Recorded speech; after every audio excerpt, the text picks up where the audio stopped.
Hi, my name is Stephanie, and I'd like to welcome you all today to our webinar, Deliver Customer Self-Service Like Amazon. A few quick notes before we start. Your phone lines are muted today, so if you have any questions for our presenters, please use the Q&A panel, and please send those questions to all presenters.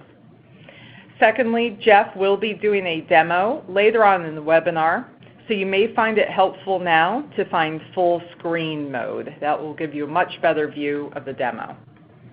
Lastly, I am recording the event, so you will receive an email no later than tomorrow afternoon with both a link to the recording as well as a link to download the presentation deck. At this point, I'd like to turn it over to Don Casson, CEO of Evergreen. Don? Thank you, Stephanie. Hello, everyone. Thanks for joining us. I'm Don Casson, CEO of Evergreen, and with me is Jeff Benedict, who heads up Evergreen's service management practice and leads our innovation efforts. If you're new to our webinar series, welcome. If you're a past attendee, thanks for coming back again. Our goal, as always, is to share valuable information and insights you can use in your planning and activities right now. The topic we'll explore today is Deliver Customer Self-Service Like Amazon. So here's our agenda. After a very little bit about Evergreen, we'll dive into it. Beyond that, we'll briefly demonstrate some of the concepts discussed and our evolving view of very advanced customer service built in ServiceNow. Then we'll answer questions if you have any. Evergreen is a U.S.-based consulting firm, and we've worked with hundreds of mid-market, Fortune 1000 companies and public sector organizations to improve their service management execution. Over the past 20 years, we've delivered more than 4,000 service management projects. We are a full lifecycle firm, meaning we have both process and technology consulting in the same company. ServiceNow is an enterprise end-to-end customer service delivery platform designed specifically to deliver service. They're one of the fastest growing software companies in history. We work with them a lot and are one of a few top tier or gold US ServiceNow partners in services application development and training. 4 years ago, I had a Newtonian moment when an apple hit me on the head. I was enjoying the beautiful self-service experiences I was having as a customer of Amazon, Apple, and Google, and others, and wondered, why can't my customers deliver service in this fashion for their customers? We began challenging our core thinking around customer service management, and as a result began looking at everything we did from the customer in rather than support out. And this is what we call customer-centric service. In some ways, it was embarrassingly obvious. If we aren't delivering great, innovative, and leading-edge customer service for our customers, then why aren't we? If we truly start with the customer, we can do things differently. Today, most customers interact with customer service via the phone or email. These are the most common means. Self-service first adoption is a term we use to talk about making portal-based self-service the preferred means of customer interaction over phone or email. Now, if we don't do that, our customers will generally default to their old comfortable habits. But why is this? Are they so old school that they won't use web-based self-service? Not at all. Over 80% of them use Amazon regularly. They just don't like bad web-based self-service. So ultimately, to achieve this, we have to reach a tipping point where we can make it both easy enough and bring enough value to flip this paradigm. Do we want to talk, or do we want to call customer service? Do we want to talk to a robot? Do we want to talk to a really smart robot?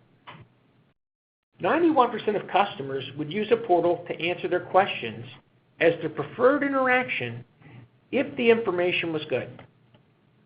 Chatbot is voice or chat-driven program knowledge in a branching tree sort of manner. It isn't intelligent. It generally has been put in place to help customer service, not necessarily the customers. AI, the new thing, does think and learn over time. It's still early, but ostensibly, it will be a lot better than a chatbot. It is being applied in interactive voice and chat use. These are mostly single-threaded, though, only using verbal communication. Web-based self-service allows us to use our eyes, ears, and brain. We become a fully interactive participant in seeking solutions. Done properly, it gives us a broad view, enables exploration, and allows us to go fast, at the speed of our own thought. How long would it take a chatbot to convey the information from the Amazon Help menu to me at the bottom of the screen?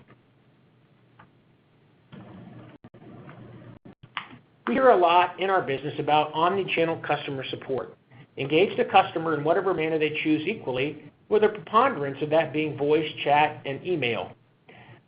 We think this is old school call center thinking in place for the past 20 years. It is inefficient, inconsistent, and it scales up and down poorly. It isn't how customers want to interact with us. We believe in an omni-channel, self-service first experience. Driven by an embracing personal customer self-service experience, things like chatbots, AI, and even human customer support reps become options and enablers to the self-service first customer experience. So we're going to talk about Amazon, so let's get to that. It is the Big Mac Daddy of the customer-centric self-service experience. They are big, $700 billion in market value. They passed the world's largest retailer, Walmart, in 2015. Interesting to note, they are 3 times as valuable as Walmart, even though Walmart has 2.5 times the revenue of Amazon. To further put it in perspective, Apple, with an $844 billion market value, is the most valuable company in U.S. history. Amazon is also the highest ranked in customer satisfaction at 86. In pretty good company with Nordstrom and Costco, huh? 56% of people in the U.S. research products on Amazon, much more than on Google. You may not know this, but Amazon Prime, the free 2-day shipping for $99 a year, was a really big gamble. Amazon believed customers hated paying shipping costs even more than it was actually worth, but they didn't know how much. They needed customers to buy more to make it pay. They never imagined the Amazon Prime customer would buy 4 times as much. This is a great example of rethinking your business from the customer's perspective. Sometimes, what is really important to your customers may not even be that hard for you to do. Today, there are 80 million U.S. Amazon Prime customers. An astounding 64% of American households pay $99 a year. That is just mind-blowing. But here's what's most interesting to us. You can't talk to them. It is very hard to find an Amazon customer phone number, and you have to work to get to the email. So the question would be, can self-service work? Well, 10 years ago, that may have been a legitimate question, but not today, because it already does in every modern customer experience company. Modern customer-centric companies are built on the combination of beautiful and total self-service plus automation. It makes them fast, accurate, consistent, scalable, high quality, and very efficient. You can't call them. You can barely email them, and yet they have the highest customer sat ratings in their industries. How is this even possible? Because they have premeditatedly built a beautiful, complete customer self-service experience, so you don't have to call or email them. I live in Virginia, and you may be surprised to see the logo for the Virginia Department of Motor Vehicles, the DMV. Traditionally, service at any DMV is so bad that comedians actually make fun of it. And that was true for my DMV 10 years ago. But now, believe it or not, it is a leading example of beautiful self-service tied to automation. If a DMV can do it, why can't we? These modern customer experience companies are so highly evolved, they are virtually self-service only. So, what do our customers want and need? It's really simple, actually. They want a great customer experience, an enjoyable interaction that meets their expectations.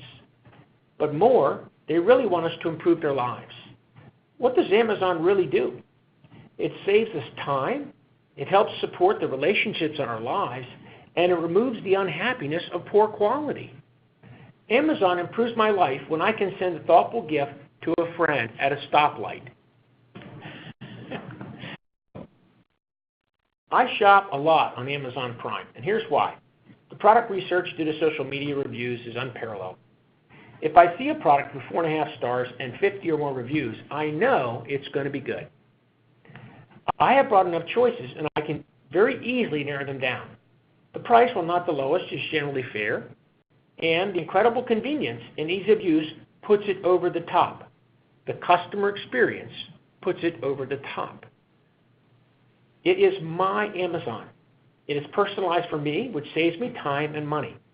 They know what I reorder frequently, and they make it easy for me to manage it, which you see here in the bottom right-hand side of the screen. And here's a new one, actually, I found in the last day when I was working on this. They even know I have an iPhone. So they let me know on the middle of the screen there that they offer iPhone repair now. They've mastered the complete customer experience. We studied them as well as other excellent examples like Airbnb and Zappos, and we saw 5 principles at work here. They are simple, beautiful, complete, predictive, and leading. So let's take a little bit deeper look into those principles.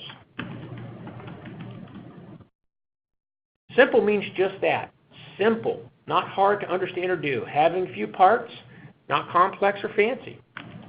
This is how people do things on Amazon. They type in what they need. While any given screen or the entire customer service experience end-to-end may have a lot of details, simple means eliminating every word, button, graphic, or item of any sort that is not totally and directly related to the customer's needs in understanding and finding what they need. Then the customer will see it as simple. Here's some key advice. Don't make the customer do our work. The common problem, even in customer service, is to give the customer our problem. Why ask the customer to provide information we can glean without asking them? And yet we do it. Why have them interact with a robot or an ACD if it's not a good experience, and then ask them again for the same information? It may take more work on our part, but that's what's required. We should know as much as possible about them, learn from it, and leverage it. Principle 2 is beautiful. Beauty is the quality in the thing that gives pleasure to the senses, mind, or spirit. While graphics, fonts, and details are beautiful on Amazon, it is more than that. Try thinking of beautiful as a function rather than an adjective. Since there is no universal definition of beauty, how can we possibly please everyone? We can't. So while we strive to make every step and screen beautiful by following our principles, the higher order goal is to make the customer experience beautiful. When I click on Help from the main menu, it takes me here. Right away, it knows it's me. That's nice. Then Help starts simply and is arranged in a visually pleasing way with not too many categories and subcategories for me to absorb comfortably. At the bottom are additional, most popular topics which might be of interest to me, helping me find what I want most quickly. Complete is having all the necessary parts, not lacking or limited in any way, not requiring more work, entirely done. Everything the customer needs to review and understand to get what it is they need is there, arranged in a way to facilitate the process. Building a complete experience for customer service means 2 things. 1, for every page, the experience is complete, as we just discussed. It has been completely thought out from the customer's perspective. And 2, for every step from start to finish, the experience is complete end to end. Now, this is hard to do well because of the way work is organized in silos. If a service requires passing through different silos like warranty entitlement, finance, engineering, or field service, as it often will, the handoffs between silos may not be smooth. The tools to process the work in each silo are different, and there may be redundant requests of the customer to provide data. There may even be different cultural perspectives on what a customer is and what quality of service is supposed to be. If we shield the customer from this, then the customer service rep is the process, which is inefficient, frustrating, and very time-consuming. To be successful, every service experience must be engineered to be complete. In this case, for Amazon, I clicked on Manage My Prime Account and was shown not only my current Prime account status, but the full range of Prime service offerings and support, even though they clearly cross lots of silos at Amazon. Predictive is to foretell based on observation or experience. Predictive goes hand in hand with complete. Predictive takes it one step further, introducing possibilities the customer is likely to want, along with the ability to easily explore them. Predictive is that little surprise that pleases the customer. Here, I clicked on Digital Service and Content, which brought up the Digital Services and Content Support submenu. But it predictively went one step further. It is showing me the most popular digital support topics. Knowing that the odds are good, I'm going to want one of those. That is predictive. Leading is to guide something or someone along the way. Leading is ensuring you are linking each step on the service path to the next for the complete service experience end to end. Here are the steps Amazon is leading me through. I wanted to check on a lightweight camping chair I had ordered. Since I'm using Amazon as a demo, these are all actual things I did. So I selected orders. Amazon showed me all my current orders, one of which is the chair. Then, knowing I'm trying to do something related to that order, on the right-hand side they show me the 5 options or actions that I can take. I selected Track Package and was then shown delivery status information. Step by step, they led me down the path to the end. Now, beyond that, leading is also about taking the customer somewhere you want them to go. Notice there are 5 actions on the right, but on the left-hand side, near the chair, alone, and where my eyes go first, is the action Buy Again. Very smart. We use the 5 principles, simple, beautiful, complete, predictive, and leading, every day in our work with our clients. So let's look at some other key functionality that can enable you to create a customer self-service first reality. Like any good modern consumer experience, sometimes people want to search, other times they want to navigate, or do a balance of both as they are looking for something. So we must have a design that provides for both and balances them during the customer interaction. Clear, simple, customer-centric navigation is critical to success with customer self-service. If an experience is confusing, inconsistent, with unfamiliar language, the customer will quickly bail out and not come back. Here I have searched for Amazon device support, which you see for Kindle below the search. And there were lots of other results too, but I didn't show them in the screen. But you also see additional navigation options on the left that I might be interested in. Now, I think this is cool because it reflects the fast, relational way our brains work. So I like it.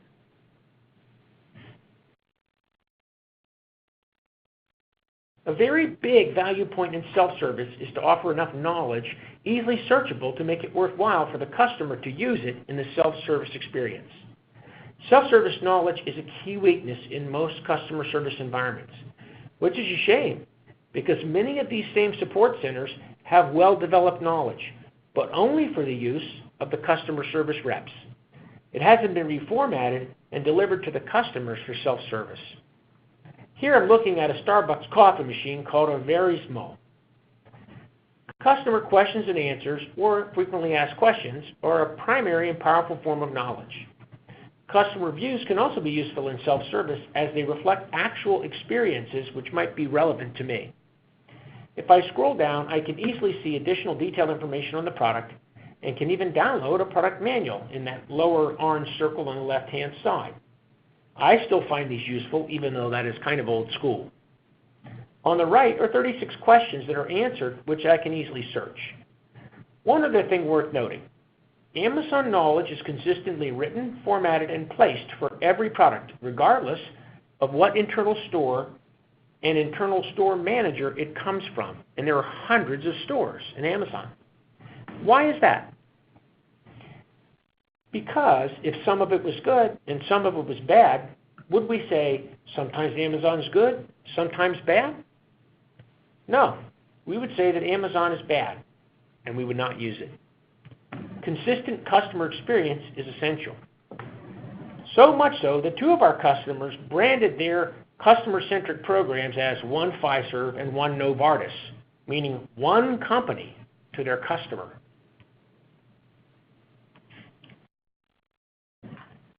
Beyond that, we might want to think a bit more openly.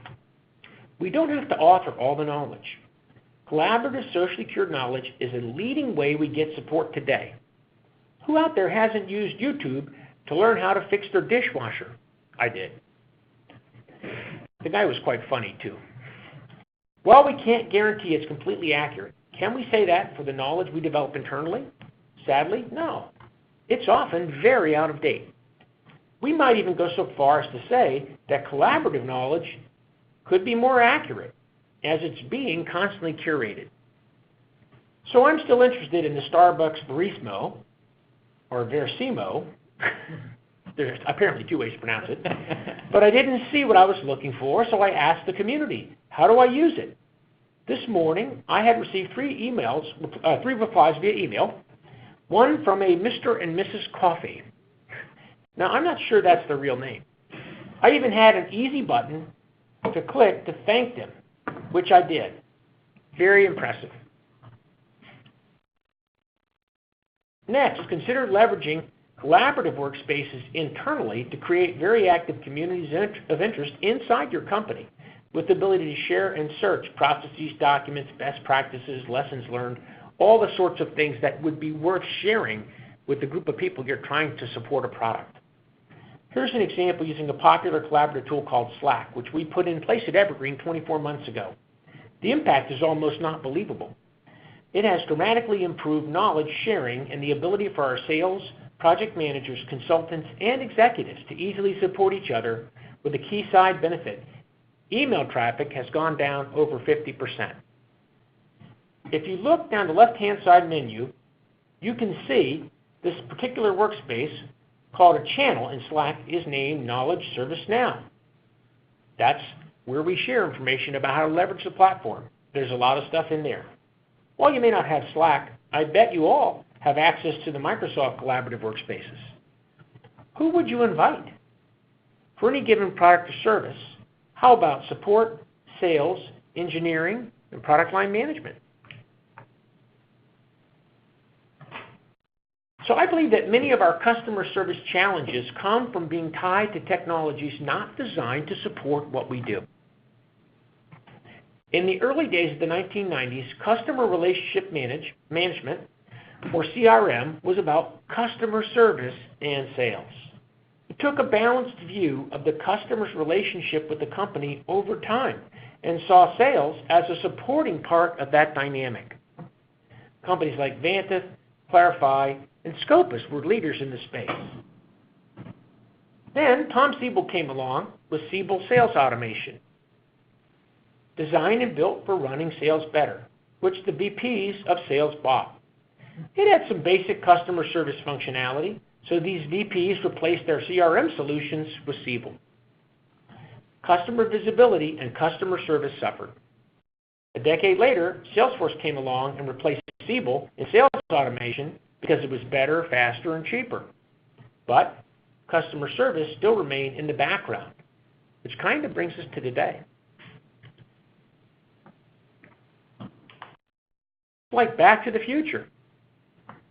Customer relationship management is strategically critical, again, and customer service is waking up from the long sleep. ServiceNow, a platform designed to deliver service, is making big, fast inroads as executives all over realize that sales is taking a backseat to service and keeping and growing customers. With ServiceNow, we can move from primitive, inefficient interaction to beautiful customer self-service, from sales-centric to customer-centric, and from stilted manual work processes to end-to-end workflow, moving smoothly from request to outcome. Now we're going to look at some of the high-level keys to beginning this journey if it's of interest.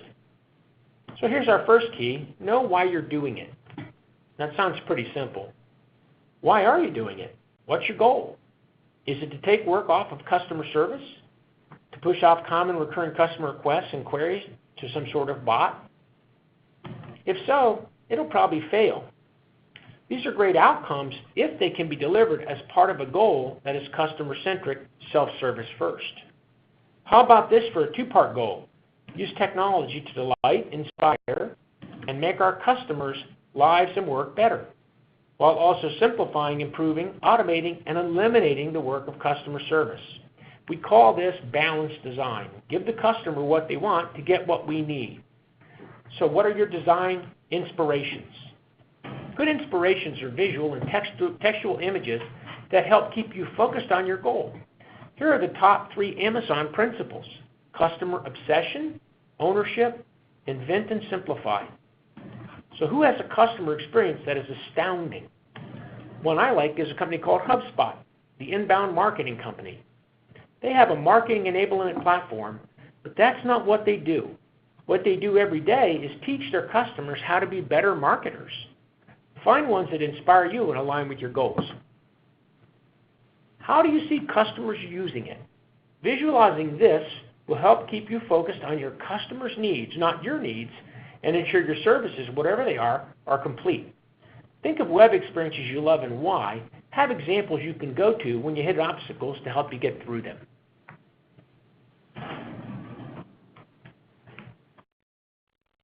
Thinking self-service first is a big cultural change in many companies. You need to discuss it, clearly define it, and then share it within the company. Recognize that it will take time to be understood and absorbed. Think 80-20 at the start. What are the 5 to 10 worst common customer experiences you have? Talk to customers, CSRs, engineering, warranty, field service, etc., to find out what they think. And last, target a small part of your organization that is nimble and forward-thinking. We call those people change agents, for an experiment. Start with a pilot in your experiment. People like pilots because they're fun and they're low risk. You get to learn and try new things without exposure. And if your technology is holding you back in the pilot, try some new technology. It's okay. Include the spectrum of constituents in your pilot. It can still be a small group of 10 or less, but you don't want to run the risk of missing an important voice in the process. Take on 3 or 4 example customer service challenges end to end, from request to outcome. This gives you a live fire exercise everyone is familiar with to learn from, to collaborate on, to simplify and improve. In each of these 3 or 4, always be thinking self-service plus automation end to end. While total automation may not always be possible or even advisable, it is still the place where you start your thinking.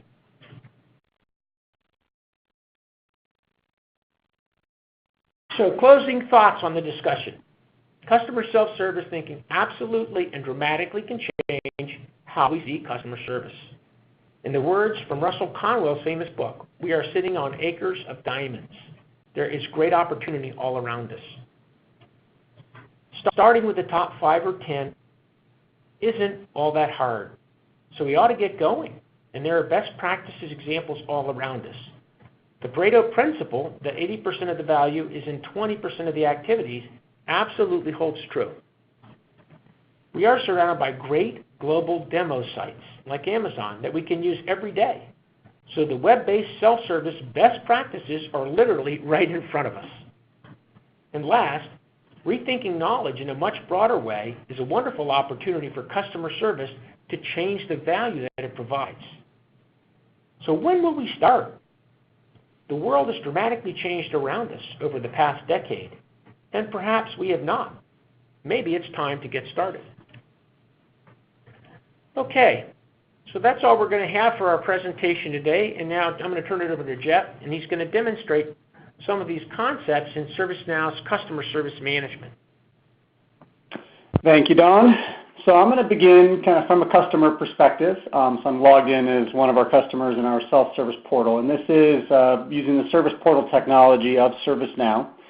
And this is where our customers go to get information about our products, right? They submit cases related to issues, and they check status of those items. I also want to highlight that this can be experienced on a variety of different devices. Right, so if the individual were using an iPhone, for example, this would be their experience. They come to a site that they can still use on those devices, still browse to the exact same content. Now there may be some slight variations, things like the menu might be moved to more of an off-canvas style to show more details, right, and see their favorites and see their recent activities. But the same kind of same sort of functions are there on whatever device they're actually interacting with as well. So I kind of want to go through just a little bit. So this way the site's set up here, right, is to kind of steer them in starting points here. If I need help, I have a guided route I can go to. I'll show you that in a little bit. Kind of go browse through our different products. That's another avenue to kind of see what are the products and then interact with those. There's some suggestions being made for me based off of my activities and my history. And some of these are quick actions to submit a question, to get case or submit a case related to various products. And then you also see my status of my active activities out here that I can see quickly, kind of where they are within their state. Also have some options to interact directly with them. So maybe I have a question about, what is the status in this case. But I can submit that directly from this homepage. Kind of notice that it'll kind of move the most recent updated ones to the top. Don mentioned kind of the omni-channel support, right? So there is some support through this portal. This is one of the channels, but there's also options here to go to more traditional or legacy kind of channels of making a phone call directly from here. Right? I can start in a live chat, which I'll show a little more in a little bit, or I can go through another legacy kind of channel of email. At the top, kind of the same sort of options are kind of pinned at the top. I'll kind of also highlight community as one as we go further to this. And this is mostly so that as I navigate through the portal, I can always go back to where my status is or start a get help kind of activity.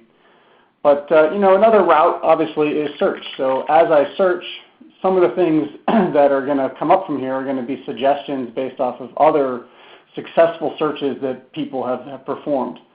In my case, I'm looking at this particular service that is provided to me called SEO. So I'd actually kind of like to get more information about how can I access this SEO or my access isn't working.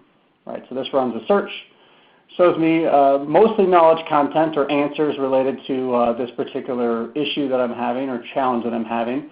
But there's also some items in here as well. So password reset help is a specific actionable item I can take here. Any of these kind of answers I can pull up, right, see the details of them, but also maybe more importantly provide some feedback as to whether or not this is useful, not useful, and also additional comments or ratings that can help improve the sources of information kind of provided to me.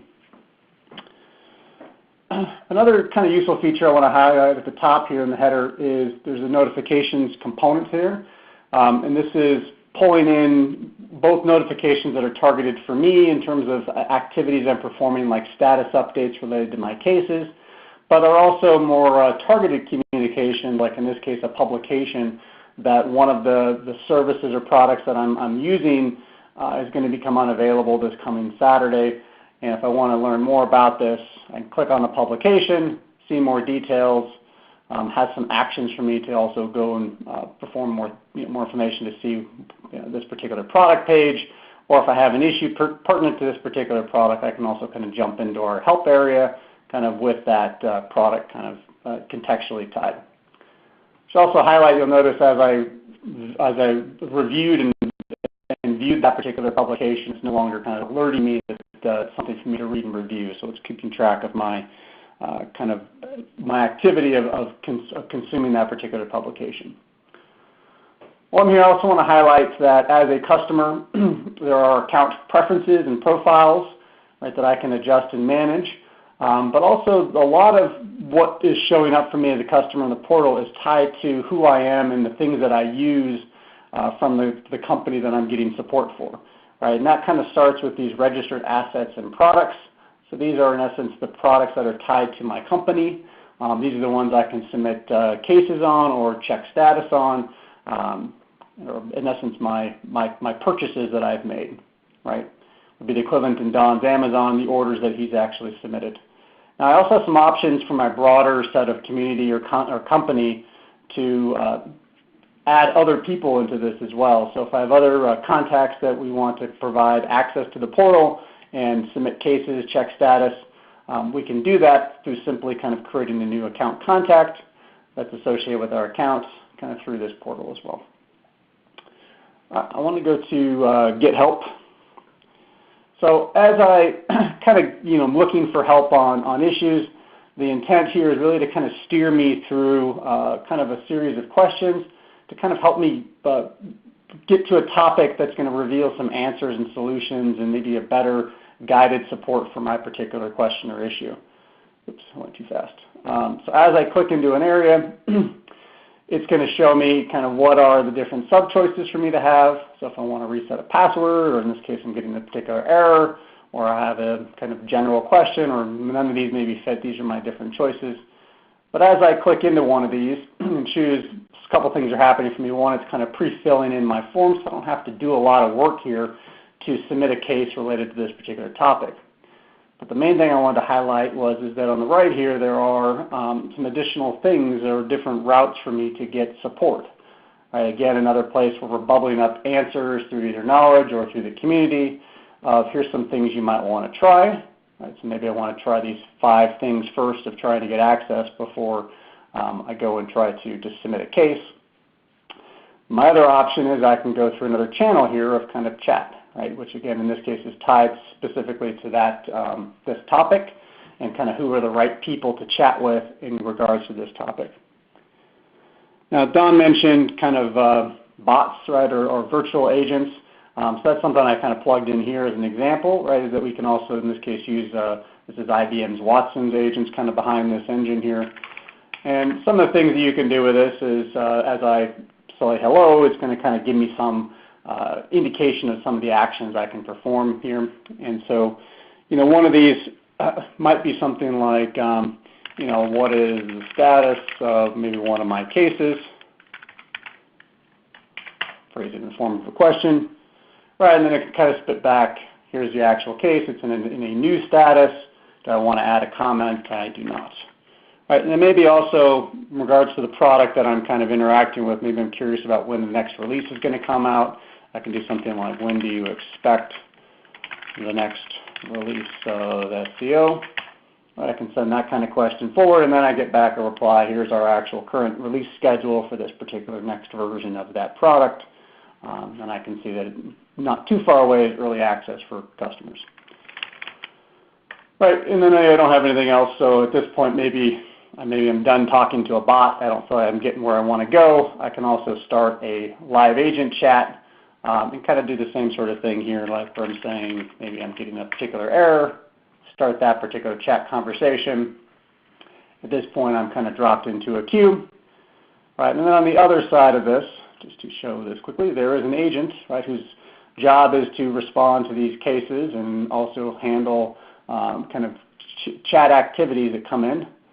And so they can accept the chat, kind of start this chat session.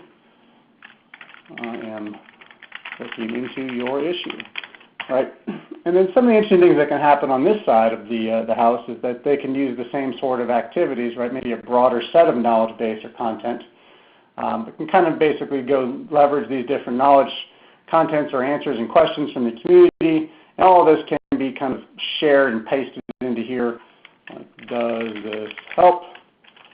Right, and then from a customer perspective, maybe this is a nope, please open a case. Right, maybe that's as far as they want to go with this, and I can from here quickly go create a new case for this particular from this chat session. And I'll give it a second here, and maybe all I got to just fill in a little more details here. This is tied to a specific product, a specific asset that came in. And the rest is done. Right, and then in essence, that would probably end this particular chat session. Nothing more there. Right, so I've got my case. Also to highlight, if I go kind of back to my home page, one thing will be different here is that I'll now have my new case that has just been submitted. And I wanted to mainly pull this up to highlight that this is basically going to have my full stream of activity that I performed that came into that chat session. And this is also another place where I can add to this, add more details, add some attachments, share my location if that's relevant, and kind of assist in this resolution activity. Let me go back to kind of the agent side for a second here, and we'll go to customer service. We'll go to my cases. So this one got routed because this person was working on it to this particular agent as the individual to assign this. Now, first thing you'll kind of see as I come into this kind of view is there's some special handling notes. Now, this is helpful in terms of being able to aid the agents or the people working on these cases in things that are happening surrounding the account, surrounding the product, surrounding the particular case as kind of a way of highlighting to that particular individual. These are some things they may need to be aware about. These can be attached to the product, the account, the contact, or the case directly. Now, once I don't want to be bothered with this, I can kind of dismiss those special handling activities. Now, the main thing I wanted to highlight here is that this is another communication vehicle back and forth with the customer. So if I need more information, I can kind of put it here, right? I should accept this first. And then I can say request information. I say please provide more info. Right? Say request information. And then what you might expect, if I were to look at my case in the status page here, and this would be coupled with some notifications back to the customer because we don't expect them just to be actively looking for these in the portal, but is now in kind of awaiting information status. Right, and this would be kind of back to them, here you go. Right, and then the customer provides that information back to the agent, and you'll notice it's now back into an open kind of status. So it's kind of passing the ball back and forth. In terms of the clock at the top here, it's had some time that it's spent waiting for information from the customer, and also spent some time with the agent. Now, just kind of another activity I wanted to kind of highlight with here. Let me reload this form real quick to get my related list on the bottom. Is there also is if there was a situation, either the customer has an urgent deadline or this is a very touchy customer that we're having, there are some case capabilities here to request the case or an account to be escalated. And this, in essence, goes through its own kind of process that can go through another level of approval to accept whether this is an escalation that we want to, or a case we want to flag as an escalation. And this can come either the customer is requesting that this be escalated, or maybe internally we've got a customer support agent or manager that's looking and saying this is really a situation where we need to make sure that we handle in a timely, quick manner. Let's escalate it, provide more details. All right, in this particular case, this template is basically going to go straight to approved. No approvals happen in here, so it's directly escalated. And now that it's escalated, you see it's kind of highlighted in red. But maybe more importantly, also has its own kind of new escalation response targets and SLAs that are going to steer the resolution activities of this particular case to happen in the most expedient manner as possible. All right, and this is where I'd see the escalation kind of information and who performed that. Inversely, there's a way to de-escalate. So I can request this, provide the reason, de-escalate, and then the kind of reverse activity happens. Also highlight all these are kind of documented as part of the work notes, and see it's not kind of highlighted in red anymore as far as an escalated case. Now, just to kind of close the loop on this, right? So we would provide a solution. Goes here, right? Same kind of process of request info. We propose this solution, and then the customer, kind of looking at their particular tickets, is going to have an action to kind of review the particular solution put in and provide some feedback of either no, it's not working like I expect, or yes, all is great, and we are now closed out. So that's case management. Let me move to community and getting community content. So first of all, so as part of the community, there are multiple different forms I can gain access to. Some of these forms are some that I may not be directly accessible to me, but I can always request access to these, and there's an approval process for that. When it comes to ones that I am kind of tied into, right, I can jump into here and kind of see questions that are answered. I can reply, provide my own feedback. There are also kind of gamification features over here. You see as Carl customer in this particular forum, I am one of the top dogs in this particular case in terms of the leaderboard. And that's mostly because I've written some blogs and I've provided some answers to some questions. Right, but also if I have a new question, I kind of start that process right here. Say, need, I don't know, dinner suggestion. Right, I can provide kind of topics here, provide more details, and paste images in here, add additional attachments, kind of post this question. Right, and then on the other side, I can have people, even maybe our internal team, not just our other community members, but other community members as well. Right, I can kind of go to these particular forums. They can see new questions that are either recently submitted or unsolved, kind of come into these.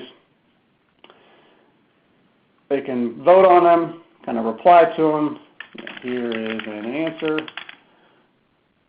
Right, and then also in the case of those who are kind of internal agents and customer support managers, there's some options if the question kind of goes unanswered and we want to manage it through a case management process. There is an opportunity here to create a case from these particular questions, resolve those on behalf of the customer, and then post those into the community as far as solutions go, so that other people who have those same questions can get those answered and resolved as part of this as well.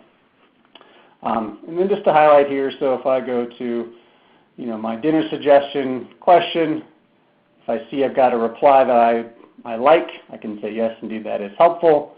I can mark this as the correct answer, and then it kind of highlights to others that this was, of the replies that came in, this is the one that is deemed the most appropriate answer or solution to that particular question. All right, so maybe the last area I want to go to is kind of this products and services section. And so this is an organization of all of our products, and they're kind of broken down by kind of a taxonomy tree. And I can kind of pin the most popular items over here so I don't have to look too deep through the list. And these are likely going to be products and solutions that I use. But if I want to kind of poke around and find what are the different products that are offered out here and what's what are they, how can I use those, I can kind of filter around, go find a particular document or product. In this case, it doesn't have much information about it. But I can also go to some that do have some more information about it, and they're in essence going to have me kind of provide a full detail of here's what the service is or the product is, kind of here's what you can expect, here's some of the features, kind of key contact information. You'll see actions I can perform over here on the right in terms of getting help. If I have a help question related to this particular electronic lockbox service, I can also provide some feedback or ideas. Right? So if I have an idea to enhance this service, I have an avenue by which I can do that directly right here. Now, in the terms of getting assistance, now we've kind of taken a slice of our different content and provided them in a product kind of centric kind of model here, in that here's some key videos in getting started with this particular product that I can execute and run, right, and learn more about kind of how the lockbox works. There's some pinned knowledge articles here in terms of getting started, how to log in. Also, some frequently asked questions are highlighted in this tab, along with some other key knowledge articles. And there's some other details that are outlined here in terms of what I can expect in terms of how support is provided to me, and what's included, what's not included, and some of the terms and conditions that are outlined.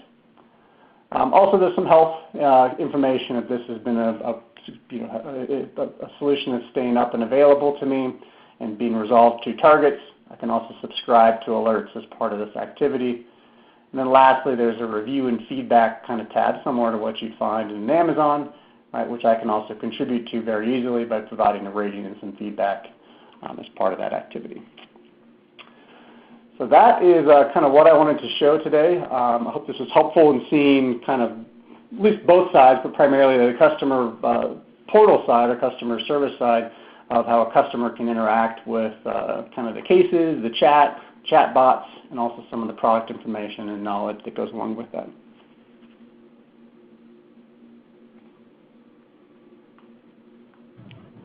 All right, thank you, Jeff. So that's it for our presentation today. I will make one point here. Most of our customers usually start with some sort of a service and, kind of a customer service strategy and roadmap engagement. It helps to establish a logical baseline. It gets everyone on the same page, and it lays out a common sense kind of roadmap aligned with business value. It is done in a few short weeks, and you come out with a clear, actionable plan for moving forward. So typically, that's a logical way to start. So we'll open it up for any questions if we have any, Steph. We do have a few, Don. Jeff, for you, what version of ServiceNow is being used in the demo? Excuse me. So I was using Kingston, though most of the features that I highlighted in the demo do exist in kind of previous versions as well. Okay, great. Another one also for you, Jeff. If we have knowledge externally from ServiceNow, is there a way to expose that via the portal? Yeah, and Don kind of talked some about that, like in terms of like connecting to like YouTube and things like that. So there are a few capabilities, both to federate content, kind of through like web services. We usually would kind of tie that to something like the search activities. So when someone searches, we'd be making connections externally through usually like a REST web service to get information. And we've done some of that with things like SharePoint and Box and Slack, kind of pull those things in. Also highlight there is a ServiceNow plugin. It's called, I think it's called Knowledge Management External Content. And that can be used to, in essence, pull data from an external source, usually on a kind of like a scheduled, maybe nightly basis. And so, for example, we can use things like Box. We use Box as our primary document management repository, so you can, in essence, go suck in the Box documents on like a nightly basis into the ServiceNow knowledge base, and then it gets indexed and kind of brought into the search results, kind of as if it were just a natively authored knowledge document. Okay, super. Thanks, Jeff. Looks like we have one last question. Are there options for the user to personalize their portal experience? The short answer, yes. There's definitely options to kind of mark what your favorites are, kind of set bookmarks on different items so you can kind of personalize your list of items. There is some preferences in terms of how do you want to, what do you want to show when you land on the community homepage? What do you want to kind of subscribe to in terms of different forms and topics and questions, and that'll kind of drive what shows up in like an activity feed for the customer. There's also lots of options to personalize like notification preferences, but I'd also highlight just that ServiceNow is a pretty flexible tool, so certainly the portal could be configured to add to that kind of personalization kind of options. Okay, great. Thanks, Jeff. All right, I'd like to thank everyone for joining us today, and be sure to check the resources page at evergreensys.com for a list of upcoming webinars and workshops, as well as recordings of all our past webinars. Thanks again. Bye.